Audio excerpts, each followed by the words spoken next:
Here's a segment from this month's edition of St. Charles Parish Today, a new monthly local talk show.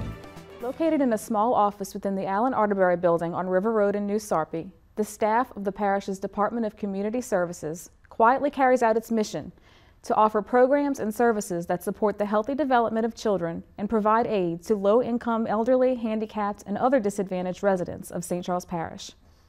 Their efforts are geared toward helping people increase their own economic independence and productivity.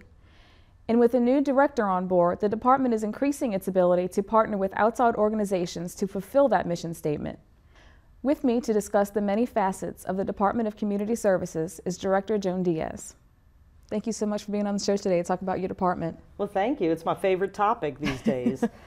So for those who may not be familiar with what Department of Community Services does, can you just give us a quick overview of some of the responsibilities in the office? Certainly. The Department of Community Services was established to be the safety net for struggling families across St. Charles Parish.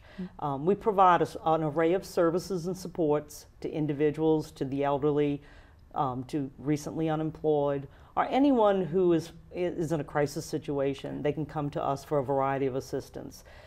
We are part of a national community action network, and as part of that network, we administer the federal funds that are allocated to St. Charles Parish for a variety of specific support areas. And if I would summarize, we do a complete array of services, but we have 5 main categories. Okay. We provide emergency assistance, so that would be any individual who can come to us in a crisis situation, and we try to provide immediacy, respond to their immediate needs, and stabilize their situation. We provide information and referral to individuals who might have a need that's greater than what we can provide. We try to help individuals with decent and safe housing through 2 specific programs that we have. One is a local what we call the Health and Safety Fund, funded through parish funds. Okay. For primarily elderly or low-income families who need assistance with minor home repairs. We have a federally funded home program through a partnership with Jefferson Parish. Those are pass-through funds that allow us, based on a criteria, to renovate a home on a more extensive level. And we also provide other supports through partnerships with community members, such as the legal aid. Mm-hmm. They can come to us and through an appointment system and be hooked up with a legal aid. We are now offering a life skills program to help individuals resolve some of their underlying causes of their instability, and to help provide them with the resources to build self-sufficiency. Okay, so you talked about a lot of the programs that you guys provide. You recently opened an additional food bank in the parish. Can you talk a little bit more about that? Yes, when I came to the parish, we had a very small food pantry, I guess you would call it, that basically people, like when the factories after hurricane season, may have given the canned goods that they had on hand for basic supplies.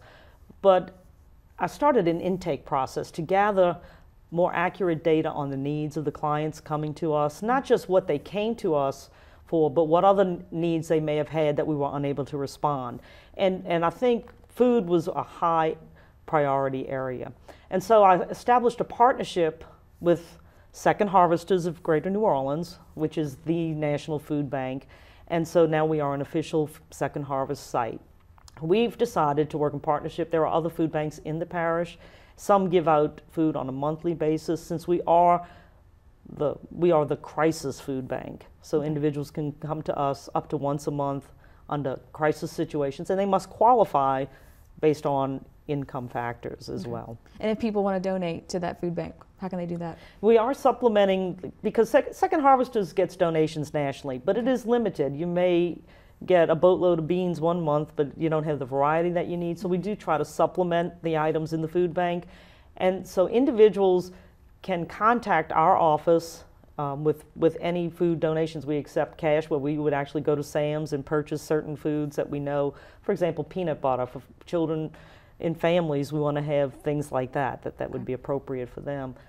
They can come to our office, they can contact us, they can mail a check to us, they can send a check to the courthouse and make sure it has a note that it's for community services, or if, again, the factories that have a store of food from the hurricane season that's going to be ending this week would like to contact us, we'll load up a truck and be glad to bring it back to our office and put it in the food pantry and make sure that it gets to individuals who have a need for it. Okay, great. Sounds awesome. So speaking of food donations, you also started a Thanksgiving basket program through the department. Yes, they've always done, my staff have always done an informal Thanksgiving basket program where we identify clients who come to us throughout the year who may be in need and thinking about them at Thanksgiving. Mm-hmm. And so we organized it on a higher level by sending out an appeal letter to all of our community partners, and I tried to include businesses in the community, and we're open to any individual, corporation, small business, school groups, anyone who wants to get involved. Okay. And so our goal is to try to distribute up to 150 baskets this year. And what we try to do is assemble a basket that would be the contents of a Thanksgiving meal and maybe a few extra items in there as well. And we like to provide a turkey to each one of those individuals or families. Okay, that sounds great as well. I mean, it's for the holiday season, it's such a good thing to do, you know, to let people know they're not forgotten. Exactly. Yeah. We're trying to help the struggling families and individuals who want to donate to the Thanksgiving drive or get involved. Again, they could provide us with cash to go to Sam's, and through the purchasing system, we go and purchase the items that we need. They can buy a turkey, drop it off at our office. We do have a chest freezer, and so we have the capacity to store turkeys, and any individual can do that, or any grocery store that would like to donate a turkey can do that as well. Okay. Well, you talked a little bit about the Life Skills program. I'm interested in that. Can you give us some more details on what that is and who it's for? Yes, clients, the goal of community action is to build self-sufficiency in individuals. And emergency assistance will always be an important part of what we do, and we're not moving away from that. Right. We're just supplementing that. The focus of Life Skills is to develop life management skills for individuals. That could include money management. It can include assistance with resolving the underlying causes of their situation, and that can be from childhood abuse that they may need to resolve, or whatever issues, bad life decisions. Mm-hmm. And so I sent 2 staff members to be certified in a nationally recognized evidence-based program called Tackling the Tough Skills. And it teaches responsible decision-making, it teaches money management, life management, job readiness skills, practicing for interviews, all of those skills that are necessary for success in life. And it's a mentoring process, and it's also evolved into somewhat of a female group. Most of our clients who come to us are young mothers who want to have a hand up and move beyond their existing situation. And so we've had a good response from a lot of the individuals who come to us for assistance, and so we've assembled what now has become more of a female support group.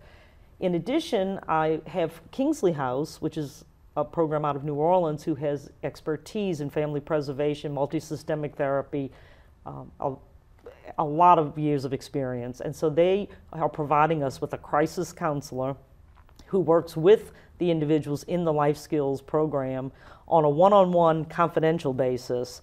And so we set up appointments every other week with anyone who wants to take advantage of that.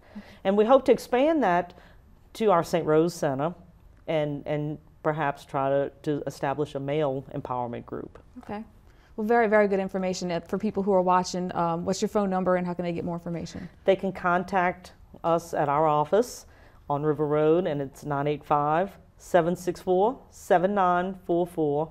We also have a website. We're linked with the Parish website, and so if you go to the Parish website and you go to departments and you go to community services, you can look at the other programs and services that we do offer. Here I was only able to touch on the main categories of service, but we provide a lot of info, referral, support in a variety of areas. Okay. Yeah, I think that info referral is important too, because it may not be a area, if people need help, it may not be an area that you guys might specialize in, but you can definitely hook them up with resources to help them. That's what we're here for. All right. Well, thank you very much for coming on the show today. Thank you.